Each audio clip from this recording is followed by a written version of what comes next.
Evet arkadaşlar, Surfcasting takımlarını hazırlıyorum ve paylaşıyorum.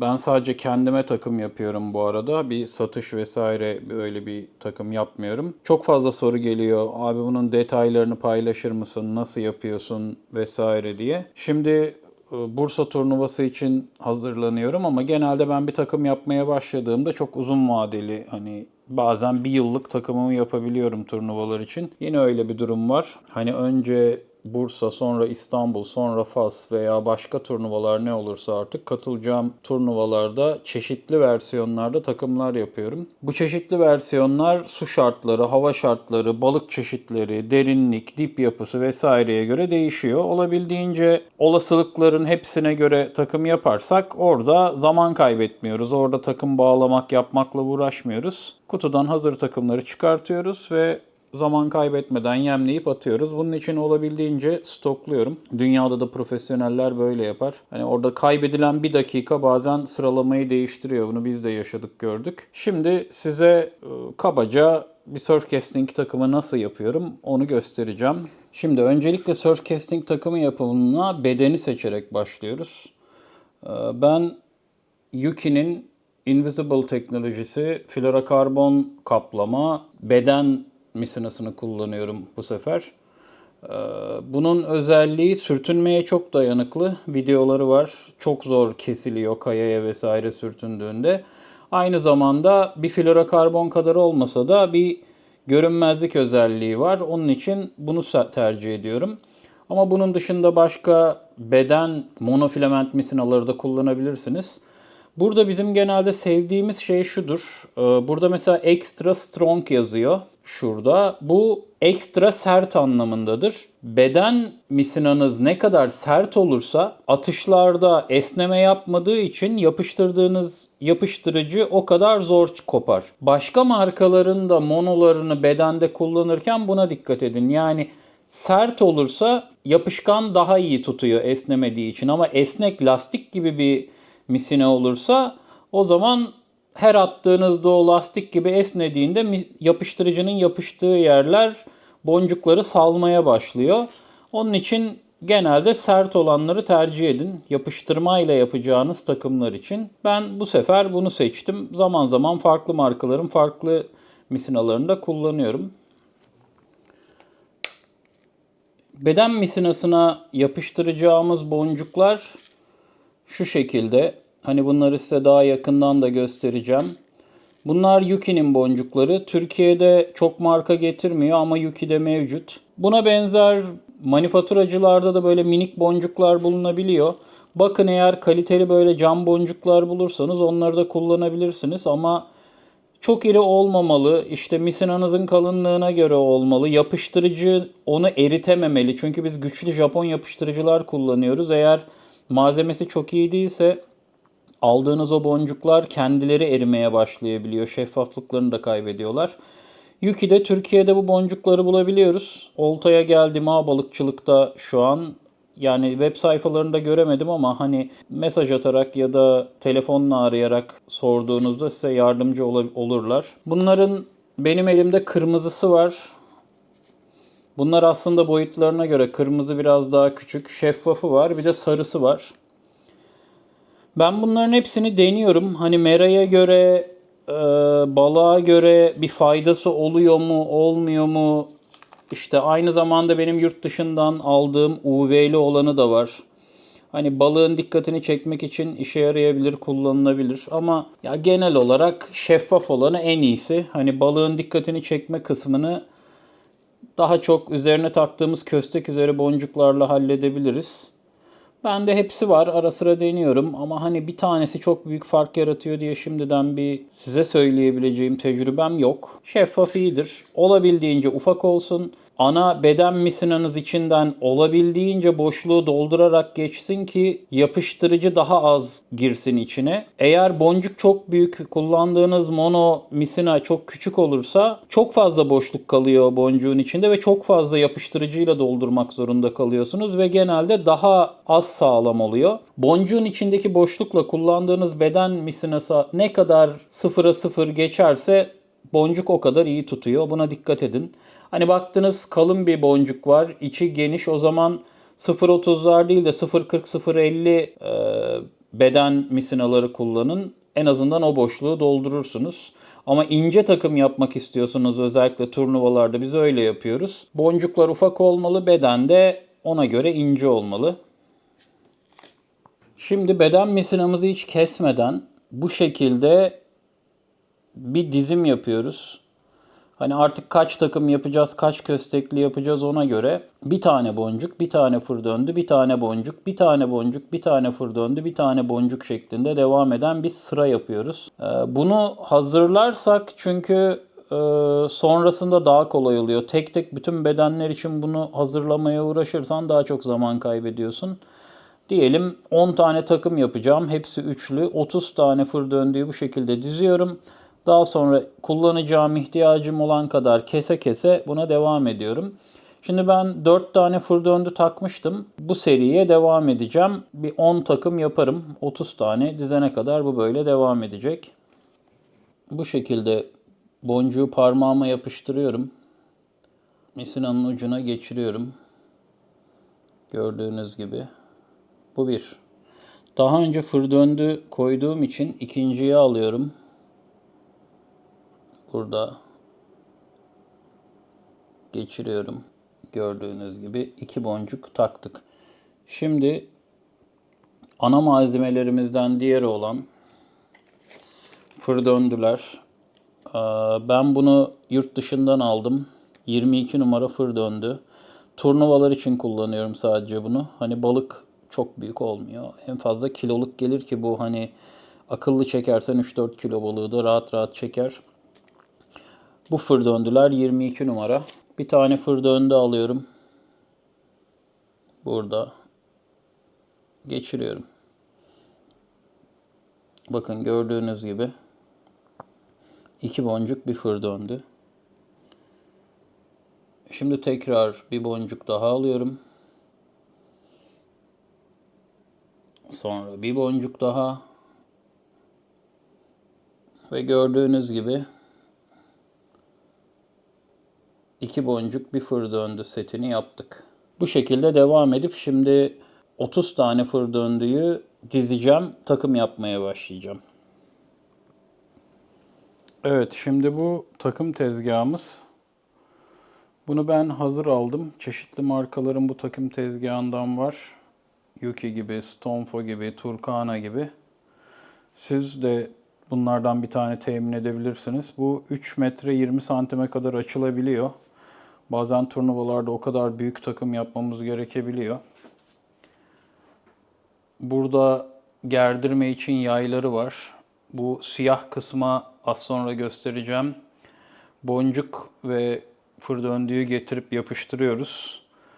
Artık ne aralıklarla ne bedenler yapmak istiyorsak ona göre yapıyoruz. Şimdi de yapmaya başlıyorum. Şimdi gelelim bedenimizin uçlarını yapıp tezgaha germeye. Bunun için klasik olan bedenin üst tarafına bir tane fır döndü bağlayabiliriz. Şimdi bunu bağlıyorum.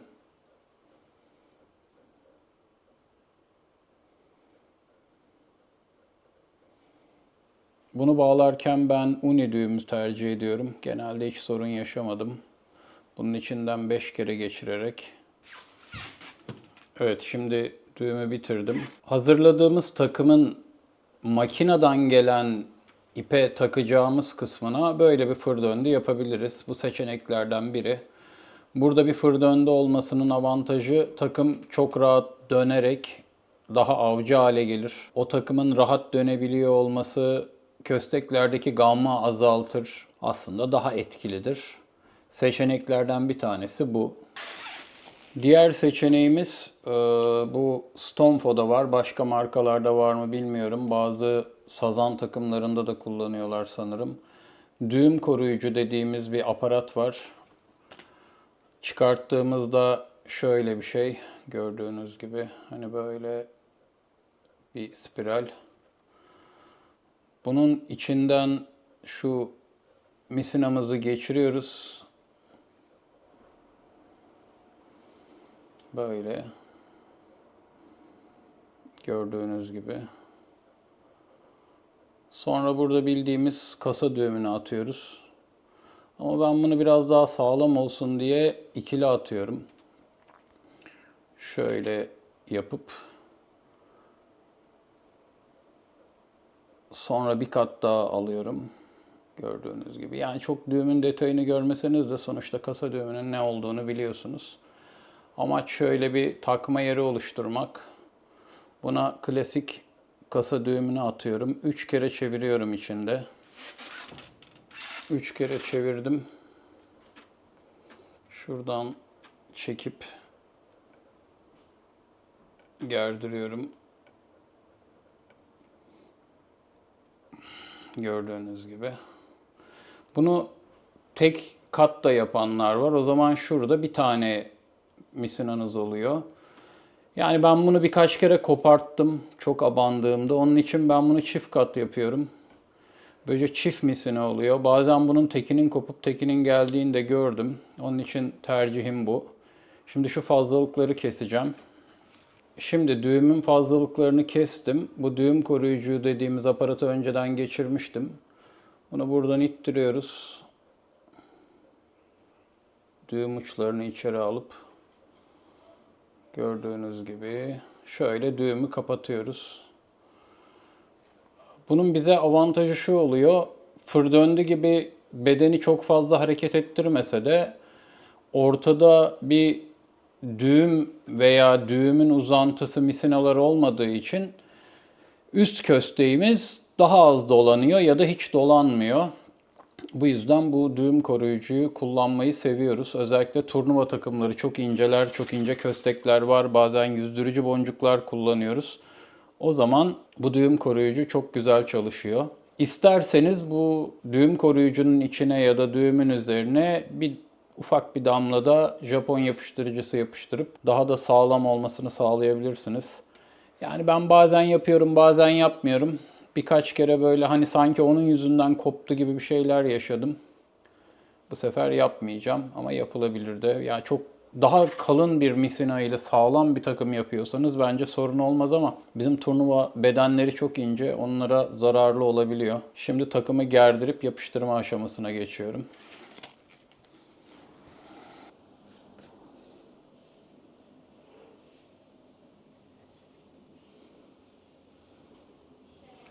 Şimdi gelelim kurşunun takıldığı uca. Ben turnuva takımlarımda böyle bir kurşun klipsi kullanıyorum. Böyle bir makaron var. Bunu hem Temu gibi sitelerden alabiliyorsunuz çok ucuza, hem de Avrupa markalarının var. Ama hani Avrupa markaları sonuçta bir tel bir makaron, yani bir şey değil. Markalardan bir sürü para vermek yerine Temu'dan almanızı öneririm. Ben aldım, bir sürü duruyor. Bunun da olayı şu. Bunu buradan geçiriyoruz. Böyle. Sonra bu kısma düğüm atacağız. Düğümü atıp size gösteriyorum. Şimdi düğümü attık. İçinden geçirip. Bu uca kurşunu takıyoruz. Kurşunu taktıktan sonra makaronu bu düğümü içine alacak şekilde kapatıyoruz. Ve böyle kurşun üzerinde duruyor. Eğer çok çıkmasını istiyorsanız bunu hafif çakmağınızla ısıttığınızda asla açılmaz. Ama ben bunu geçirdiğimde de hiç açıldığını görmedim gibi bir şey. Çok nadiren açılıyor. Yani bunun ters yüke binmesi lazım ki bu buradan sıyrılsın çıksın. Bu çok olası bir şey değil. Bu son düğümü atarken takım tezgahınıza göre atmanız lazım. Takım tezgahınıza göre atıp bir süre sonra o düğümü atış boyunuzu vesaire alışıyorsunuz ve düğüm bittiğinde tam takım tezgahınıza göre oluyor. Bunu da diğer tarafa takıyoruz. Bunu da buradaki teli taktığımızda ilk bedenimiz yapıştırmak için hazır. Boncuklar da burada. Şimdi bu boncuklardan ilkini alacağız. Buraya getireceğiz. Gördüğünüz gibi bir tane boncuk sağına, bir tane soluna, fır döndü ortaya şeklinde. Sonra bunu yapıştıracağız. İkinci boncuğa geliyoruz. Onu da burada yuvasına oturtuyoruz. Gördüğünüz gibi ortada fır döndü. 2 boncuk da buraya. En son üçüncüye geliyoruz. 2 boncuk yana, fır döndü ortaya. Bu şekilde. Şimdi bunları yapıştırmaya başlıyorum. Şimdi yapıştırma kısmına geldik. Yapıştırma kısmında ben Stonfo'nun biraz etiketi bozulmuş Japon yapıştırıcısını kullanıyorum. Yani neticede bu iş için özel üretilmiş veya bu işe uygun olduğunu düşünüldüğü için Stonfo gibi bir markanın sattığı bir yapıştırıcı. Şimdiye kadar da hiç problem yaşamadım. Ama Loctite'la da yapan ve hiç sorun yaşamayan arkadaşlarım var. Loctite da alabilirsiniz. Stonfo biraz daha pahalıdır. Yani ben bu aralar Stonfo kullanıyorum. Memnunum. Onun için değiştirmiyorum. Zaten bir paket alıyorsunuz. Yıllarca gidiyor. Yani hani hatta kullanmadığınız için bozuluyor, atıyorsunuz genelde. Bilmiyorum çok riske girmeye gerek var mı? Ama Loctite'da iş görüyor. Stonfo'da görüyor. Sadece Loctite'ın piyasada çok sahtesi var.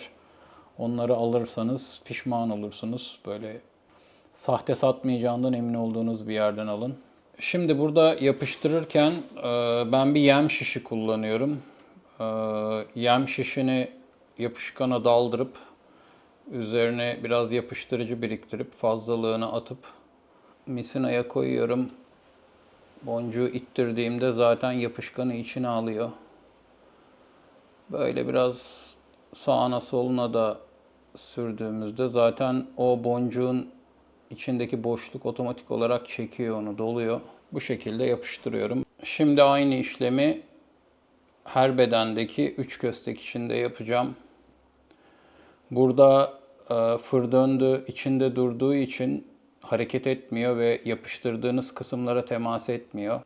Normalde bunu yapıp başka bir tezgahta şu olmayan bir şeyde yapsanız ufak bir sarsıntıda bu fır döndü kayıp henüz kurumamış olan Japonlara yapışabiliyor. Onun için bu kullanışlı bir aparat.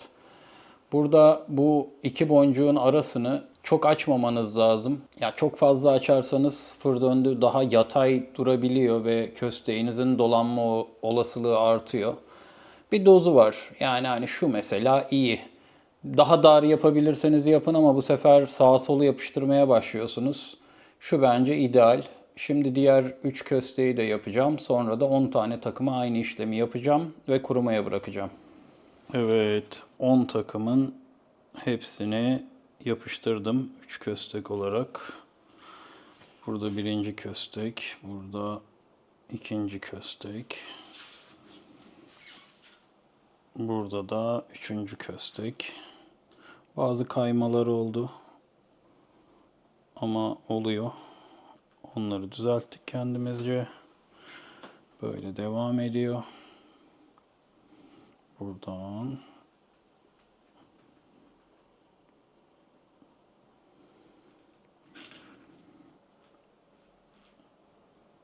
yaklaşık 2-2,5 metre uzunluğunda bir beden.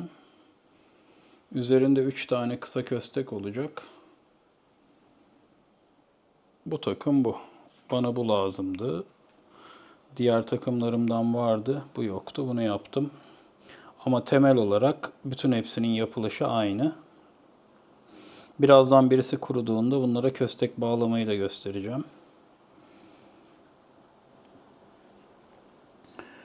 Şimdi köstek bağlamayı göstereceğim. Turnuvalarda hava yatıksa olabildiğince ince köstek kullanıyorum. Tabii hani ince köstek kullanmak, bununla baş etmek, balıkla uğraşırken bunları yenilemek, değiştirmek biraz ustalık ve tecrübe istiyor. Çünkü kalın köstek attığınızda bir köstekle bütün turnuvayı bitirebilirsiniz. Ama biz bunlarla sürekli gam yapmalar, kopmalar, dolaşmalar uğraşıyoruz. Bu tecrübede değilseniz sıkıntı yaratabilir. Ve biz işte hava sertleştiğinde köstekleri daha kalınlaştırırız vesaire. Her türlü hava değişimine, mera değişimine hazırlığımız var. Sadece bu kadar ince köstek yaparak balık tutulmaz. Bu sadece alternatiflerden birisi. Bu Siguar'ın R18 kodlu florokarbonu. Bunu çok beğenerek kullanıyorum. Bu kullandığım 4 libre yani yaklaşık 0,165 milimetreye gelen gayet ince bir göremiyor bile olabilirsiniz florokarbon. Şimdi bunu kullanacağım. Bu da benim turnuva iğnelerimden biri. Yurt dışından almıştım. Türkiye'de var mı bilmiyorum. Genelde bu kadar küçük iğneler pek getirmiyor bizim satıcılar. Yurt dışından aldım. 12 numara. Yani hani bu kadar ince bir takım yaparsan, bu kadar ince fluorokarbon kullanırsan böyle bir iğne kullanman gerekiyor açıkçası.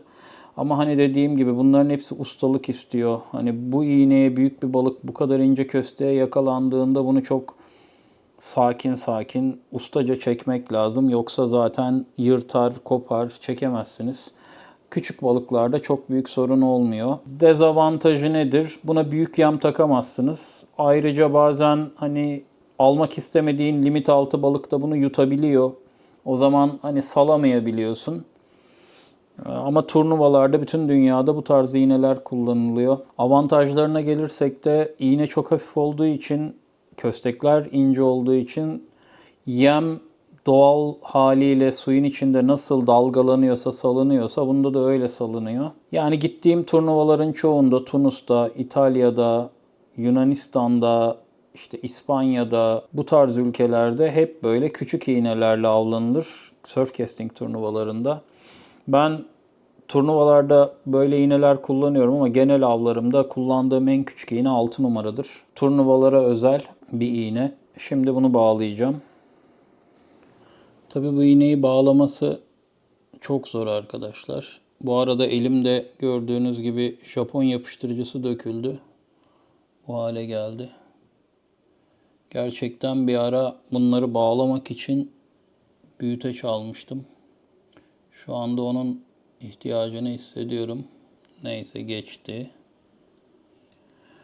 Genelde arkası halka iğne kullanıyoruz. Çünkü arkası iğne, halka iğne kullandığınızda benim attığım gibi bir uni düğüm atarsanız, yani uni düğüm herkes biliyor olduğunu düşünüyorum. Şu şekilde geçirerek buradan 5 kere geçireceğim.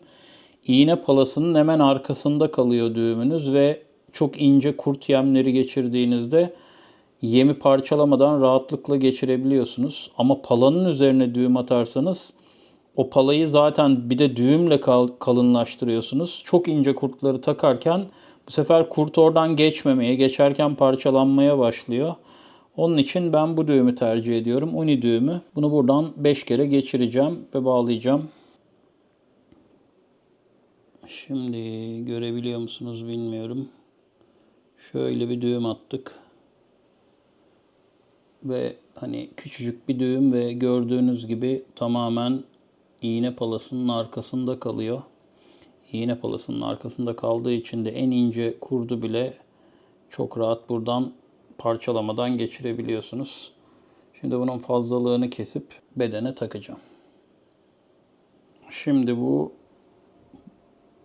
yapıştırdığımız fır döndü bedendeki. Gördüğünüz gibi serbestçe hareket ediyor.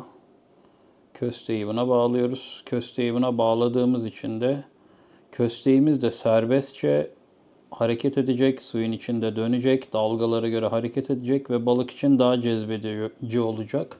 Artı en önemli özelliği de ana bedene düğüm atmadığımız için şu ana beden tamamen tek parça. Misina'nın kutusunda yazan ağırlık çekeri neyse şu an o çekerde kullanıyoruz. 10 kilo çekerli ise ana bedenimiz 10 kilo çekerli ve o şoklara dayanıyor. Ama biz buraya bir düğüm atıp kösteği o düğüme bağlamış olsak 5 kiloya düşerdi. Hani attığın şoklarda patlama ihtimali artardı. Ya da kösteğimizi buraya düğümle bağlarsak bu sefer kösteğin bağlandığı yerdeki sıkışmadan dolayı çeker değeri düşüp büyük bir balık asıldığında düğümden kopardı. Ben eskiden bu yapıştırmalı değil düğümlü takımlar kullandığımda hep o problemi yaşardım. Hep düğümden iri balık geldiğinde veya bir yere takıldığında açılmalar, kopmalar olurdu. Bu sistemde bunu hiç yaşamıyorum. Hani kullandığım bedenin, kösteğin çeker değeri neyse hepsini sonuna kadar alıyorsun. Şimdi kösteğimizi bu fır döndüye bağlıyoruz. Fır döndüğümüz de 22 numara. Bu da görmek hiç kolay değil. Bedene kösteği bağladık. Gördüğünüz gibi. Bu şekilde ufak bir hareket şansı var ama bedenin etrafında 360 derece dönüyor. bu dönmede daha avcı ve sağlam bir takım olmasını sağlıyor. Şimdi buradan başlıyor takımımız gördüğünüz gibi. Buradan diğer kösteğe gelmeden önce bitmesi lazım. Gördüğünüz gibi alttaki köstek üstünde yaklaşık 2-3 santim üstünde iğne bitiyor. Oraya diğer kösteği bağlayacağız. Bunu yaptığımızda iki kösteğin birbirine dolaşma olasılığını minimuma indiriyoruz. Şimdi size bir de yüzen boncuğu göstereyim. Bu takımda üst kösteğe yüzen boncuk takacağım. Yüzen boncuklarımız şöyle şeyler. Bu bir örnek. Bunun çok çeşitleri var. Hani kullanacağımız yere göre hani böyle sünger gibi olanları var. Direkt iğneden geçenleri. Ya da bu şekil mesela bu renk. Ya da mesela şöyle bir tarafı metalik bir tarafı yeşil. Böyle olanları da var. Hatta işte şöyle turuncu vesaire renkli. Bunun sonsuz çeşidi var diyebilirim. Her renk var. Ama mantıken kösteği bedene bağlayacağınız uca bunların telleri var. Getirip şöyle kösteği sokuyorsunuz. Şuradan tutarak kösteğe boncuğu geçiriyorsunuz. Sonra böyle alıp iğneler çok ufak ve avcı kendimize batırmadan gördüğünüz gibi mesela şu kadar aşağı yukarı. Tabii hani bu avlanma yöntemine yeme göre balığa göre değişir. Bu şekilde getiriyoruz ve bunu bu kösteği tercihe göre değişir. Ben genelde en üst köstekte kullanıyorum ama bazen 3 kösteğe de yüzdürücü takılabiliyor. Özellikle mesela Tunus'ta turnuvaya giderseniz kösteklerinizin hepsinde yüzdürücü olmazsa derece yapamazsınız gibi bir şey. Orada hepsine takıyoruz. Ama Mera'da bazen hiç takmam. Çünkü bu daha fazla dolaşmaya da sebep olabiliyor. Gama sebep olabiliyor. Eğer hani Mera'da gerçekten hedeflediğiniz yüzey balığı ya da orta su balığı yoksa hiç gerek olmayan bir şey. Hani ben alternatif olarak yanımda bulunduruyorum. Mera'yı denemek için atıyorum. Sonuç alırsam devam ediyorum. Almazsam çıkarıyorum. Şimdi bunu da bedenin en üst kösteğine bağlayacağım. Sonra bedenimiz bitecek. Makaronlayıp size son halini göstereceğim. Şimdi benim daha önce yurt dışından aldığım böyle bir takım kutum, çantam var. Bunlardan birkaç tane var bende. Farklı markaların. Bunun içerisinde böyle 20 tane makaron var takımları sarabildiğim. Hani yukarıda iğne falan da koyabiliyorsunuz şu çanta kısmına. Şimdi Bursa turnuvasına gitmeden önce bu ya da bunun gibi birkaç taneyi dolduracağım. Çok alternatifli takımlarla. Şimdi size sadece bir alternatifi gösteriyorum ama en az 20 alternatif takımım oluyor. Eğer hazırlanma fırsatı bulduysam. Mesela bunun 10 tanesini bir alternatif, 10 tanesini başka bir alternatif şeklinde doldurup turnuvada olabildiğince az zaman kaybedip hazır takımları olmasına çalışacağım. Şimdi bu makaronumuz. Bunun üzerinde bir tane iğne var. Bunu çıkartıyoruz. Normal iğnesiz makaronları da siz alıp normal dikiş iğneleri, toplu iğnelerle yapabilirsiniz. Benim bazı takımlarımda hala öyle. Bu hazır diye bunu kullanıyorum. Şimdi önce en son bağladığımız en üst kösteği buradan iğnesini batırıyoruz gördüğünüz gibi. Ve sarmaya başlıyoruz. Boncuğu buraya koyup.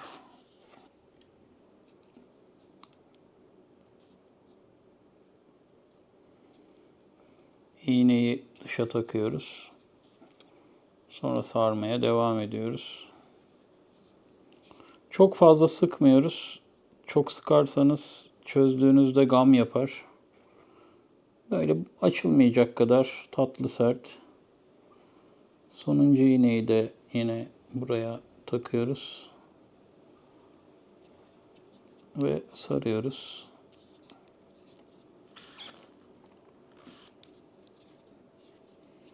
En son burada kurşunu takacağımız parça geldi. Orayı da bunun iğnesini batırarak sabitliyoruz. Gördüğünüz gibi iğnelerin olduğu taraf. Burada makineden gelen bedene takacağımız taraf.